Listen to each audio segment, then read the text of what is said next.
What is up? It's your boy Anecdotal, and today we're gonna go ahead and we're going to talk about spirit rest, and specifically the thing we're going to talk about pertaining to spirit rest is going to be the Revival book. And when you look at your setup in your Revival book, there's actually going to be two different teams that you're going to want. There are really 2 or 3 parts when you think about spirit resting. The first one is going to be your actual stage running. You just go up to the highest stage you can. So let's just say I get up to the highest stage I can, and let's say this is it. I click revive, and then I go ahead and revive.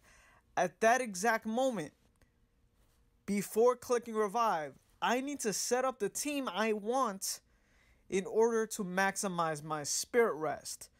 So we are going to need 2 Revival books. And today, that's what the focus of this video is going to be. There's going to be your prep Revival book setup, and then your completed stage running setup. So think about it as Revival setup number 1 and then number 2. So let's go ahead and talk about that real quick. Now, before I do get into that, if you do not know what is the correct team that you should use, you need to go ahead and you need to look at my early game meta or my mid game meta. And if you are in the end game meta, pretty much what I have is the end game meta right now. But I did not quite come up with that video yet because there has just been so much insistence, so much pleading, so much asking for a spirit rest video. And I just think that this is a little bit more important than talking about the endgame meta right now. And chances are that if you are in the endgame meta, you should probably just know what to do by now. So for all my loyal subs and all my viewers, here's that spirit rest video that you've been wanting. Now, there is more to spirit rest, and what I'm going to do is I'm going to create a playlist, and everything that has to do about or within spirit rest will be in there. Okay, so let's get into it. Your preparatory spirit rest Revival book should look like this. So what you want to do, of the 12 that you have, when you're going to begin your spirit rest, your preparatory setup, which is what you use right when you're going to create your spirit run, the one where you press revive and you want to change this number and make this spirit rest number, the amount of medals that you get per minute, as high as possible, is going to be full of, let me go ahead and take all of these out, full of Dark Archers. Now, what you want to do is you want to max it out. You want to have 12 Dark Archers. Especially if you're in the early and mid game, you don't really need to worry yet about what to do if you have the Dark Archer pet at 5-star, because you're not going to. So right now, your aim is to make sure that you have 12 Dark Archers. And when you do, this is what it looks like. Full on 12. Now, the chances of you having 12 in the very early game or even at some point in the mid game is really low. These guys are super rare. That's why when they come out on the roulette, spin as many times as possible. If you see that it shows up when you're doing unit refresh events, get it. Just get it. I'm really at the point where I don't need it anymore, but that's because I'm in the super, well, not super end game, but I'm pretty high up there within the end game. I'm not quite in the 200s yet, but Dark Archers are not something I need to worry about anymore. Now, you're gonna want 12, and until you get up to 24, you keep everyone you want. If you are transing artifacts, don't use them. Just skip it. Right, when you're over here and you're going to trans an artifact, if drummer, look at that, a drummer. If drummers show up or if Dark Archers show up, you don't want to use them, which is why drummers are the second thing you're going to use. If you do not have 12 Dark Archers, the rest of them should be drummers. If you do not have drummers, then the ones you should use are trainers. Now, the reason why drummers are first is because just at senior, you're going to get 10% of a medal buff. If you use any of the trainers, you're going to get a 5% medal buff. So the trainers are going to be Raptor Rider. They're going to be Howden Goku. If you don't know who I'm talking about, they're literally on the picture right now. There's going to be this guy, I think something send blood something or other, blood sends a cost, so I don't know. This guy, and then the last person is going to be, oh right, of course, it's going to be Dark Admiral. Where's Dark Admiral? Oh, there you go. Bam. These are the 4 trainers. So the first thing you're going to want is you're going to want Dark Archers. If you have all 12, then all 12 is what you want to use. If not, drummers. If you ran out of drummers, use any of the trainers. Now, if you have any other unit at T3 and these units are not at T3, then just use that. But chances are you do at the very least have your trainers at T3 because you're doing some guild wars. So chances of you having these trainers at T3 are high, if not drummers. So don't worry about it. You'll get a good percent of metal buff there. But the objective of the first revival book, the one you're going to use to prepare your prep revival book, is to have as many Dark Archers as possible. Now, why do you want to have Dark Archers? Let's go ahead and check out what Dark Archers do. So here they are undead. Oh, there they are, okay. Bam. Now, if you have Dark Archers, make sure to senior them. It is not at all necessary to T1 them, T2 them, or T3 them. It's not necessary at all. I would actually be against that. But if you want to T1 them, that's cool. If you do that, you will get a small amount of metal buff.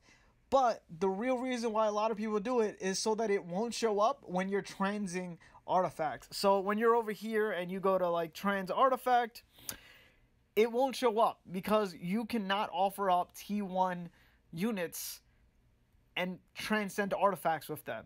So just in case you're doing this and you quickly click transcend and you lose a Dark Archer and then you're sad and then you're depressed for a week until you get another one, or 2 or 3 weeks, because man, Dark Archers it took me forever to get them all. Do not make the newbie mistake of getting rid of a Dark Archer or transing an artifact and losing one, because what it does is, right here in the special ability, is when you revive. See, when reviving, that means when you go as high as you can on a stage, you click that revive button, and then you are now reviving. You start at 5% of the previous reach level. And then it says applied consecutively. That means no matter how many you have, it adds up. You have 12 slots in your revival book. So what is 12 times 5? 60. So you have a 60% starting point. So let's say you could only run 100 stages. If you have 12 Dark Archers, you will start all over again, but on stage 60 instead of stage 1. That's how broken Dark Archers are in early game. The earlier you have these Dark Archers, the earlier you start when you are doing a spirit run. Okay? So, you have 12, that's 60%. You have 10, that's 50%. You have 8, that's 40%, right? Really easy math. What matters is that you're skipping all those levels. Your starting point is now different. Basically, Dark Archers is to us what money is. It's like you just start off higher in this rat race. So Dark Archers are perfect to get. Make sure you get 12. Senior all 12 of them. If you have more, senior more of them. Senior up to 24 of them, because you will need it in the future, believe me. Now, that means if you can only get up to stage 1000, that means when you start running your stages, you will start on 600. Broken. Super broken. Now, the only danger, and this is super crazy hypothetical, if you know what you're doing in the game, you saw my early game meta video and my mid game meta video. You have 12 Dark Archers. You may run into one slight complication, which I actually was in. Don't know how it happened. I really didn't know about the game at all. I was just like playing the game. I think this happened while I was using Valkyries. So I feel like this complication is something that I should bring up now. After you do that, you need to remember that if when you click on revive, if you are not at 20 minutes, that run will not count. So yes, running as fast as you can matters. And right now, I'm not even near the end at level 184. That means I can get up to at least 18300. or 18k, right? So I'm not even near that, and I'm already over 40 minutes. Usually when I do a spirit run, it'll take somewhere around 44 minutes now at my level, and it feels like forever. But back in the day, when I was in my 90s, all right, when I was a good old youngin' in the mid-game meta, I was finishing my stuff right around 18, 19 minutes, which means that I had to wait a good 2 minutes or more in order for my spirit runs to count. And if you go ahead and you read this right here, when it talks about spirit rest, it says that if you do not run for at least 20 minutes, right here, rule number 3, has a revival time of less than 20 minutes, it will be ignored. It won't count. Your run will not count. So you can have the best run ever. If it's under 20 minutes, it doesn't count. And if that happens, just wait. If you finish at like 18, 19 minutes, just wait the extra 1 or 2 minutes. And then, and of course, how will you know? When you click this, it will just tell you the time elapsed, how much time has passed by. If it's at 20 minutes, click that revive. If you have finished and you got as high as you can, click on that. Now, if you still have more to go, that just means that you have more to go. It's totally normal. It's actually abnormal to be finishing runs that quickly. But when Valkyries came in and Hippos came in later, normal just like, ooh, it just got thrown away. What normal was destroyed. So the combination of all the skipping that you do, 60% of the stages that you run are completely wiped away. You start at 60%. That means you only have another 40% to go, right? That's insane. And then you add the skipping of the Hippo meta. Ooh, your spirit runs are going to be crazy. Now, how will you amplify that? That's just extra. That's skipping on top of skipping. Now, how will you get the medals? Well, I actually already kind of discussed it. You're going to want to have the revival team that gives you the most medals. Actually, let's look at this here. These are the units I have, right? If I click on revive, you will see that when I click revival team right here, that I have 9,294%. That's where I'm at, and that's because of, you know, the revive event that's going on. It's not normally this high, right? So when I go ahead and I change up my team, and I only put in units that I know will give me the maximum amount of medals, because I already, as quickly as possible, got to the highest stage. The reason I was able to do that is because I used Dark Archers to skip up to 60% of the stages that I would normally run. So that means I'm going to go as fast as possible. And now all I want to do is fill up the rest of my team with people that give me medals. So, of course, I'm going to go ahead and use an all-orc team because, well, I have the Orc Guardian, which doubly amplifies the amount of medals I'm going to have. And then I just use all of the orcs that I have at T3 that I have the pet for. So here, here, and here, and I'm done. And now, when you look at my revival team, bam, it is at 10,190. Huge difference. That is a ridiculously large difference. And of course, the pet that you want to equip for your revival pet, if you have an Orc Guardian, you want to make sure that it's an Orc Guardian. It's called the revival pet. That means that the pet that you put here in your revival team needs to be a pet that gives you medals. If it does not, it is useless. Okay? Don't put a gold pet in there. The gold pet belongs here, where your main pet is. Okay? And if you're doing raids, then you put a raid pet in there. If you're doing outland battle, you put an outland battle pet in there. But your revival pet is purely for reviving. So make sure that the pet that you have is a revival pet. Now, right now, this is the pet that everyone's getting. You'll get a good 60%, so that's good. Before, Flame Sorceress was the one you were getting, so again, that's 60%. If you do not have these pets, any metal pet really is okay, just as long as you supplement the amount of medals that you get. So before this, I think H-Reaper was there, and you got a good 110 increase for your medals. Or Celeste. Celeste used to be amazing. You would get another 110 from Celeste. If you have any of those pets, which are metal buff pets, those are the pets that you want as your revival pets, because the whole function of your revival pet is to increase your medals when you revive. So if you put some pet like this in here, No skills here have to do a revival. It's just a huge waste of time. So right now, the absolute best pet to have is Orc Guardian. And that is because I have it at 4-star. You can see here it increases the metal buff for Orc units by 110. My revival book only has Orc units. So there you go. There's that huge synergy. And on top of that, I get an extra 30%. Now the 30% isn't the thing that makes it amazing. It is the Orc units amplification of metal buff that makes it amazing. But if you're unsure and you don't care to try to find out the numbers, just equip it. So we saw what my numbers were before. Let's just say I put in Celeste now, make it my revival pet, and check out what it is now.